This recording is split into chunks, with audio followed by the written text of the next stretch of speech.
حث فريق اتحاد العاصمة الجزائري يومه الأربعاء الرحال بالمملكة المغربية تحسباً لمباراته المرتقبة أمام أولمبيك آسفي برسم إياب نصف نهائي كأس الكونفدرالية الإفريقية.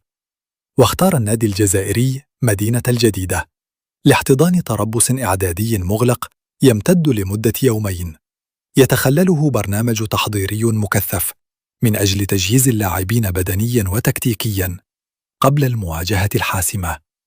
وسيغادر الفريق الجزائري مدينة الجديدة مساء يوم الجمعة المقبل بعد انتهاء فترة التربص الإعدادي المغلق، متوجهاً إلى مدينة آسفي لمواصلة تحضيراته الأخيرة قبل خوض المواجهة المرتقبة.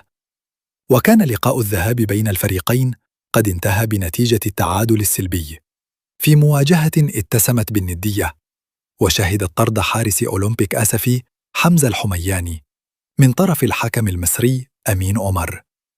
وسيحل اتحاد العاصمة ضيفاً على أولمبيك آسفي يوم الأحد المقبل انطلاقاً من الساعة 8 مساءً غرينتش +1 أرضية ملعب المسيرة بمدينة آسفي، في لقاء مفتوح على جميع الاحتمالات لحجز بطاقة العبور إلى النهائي.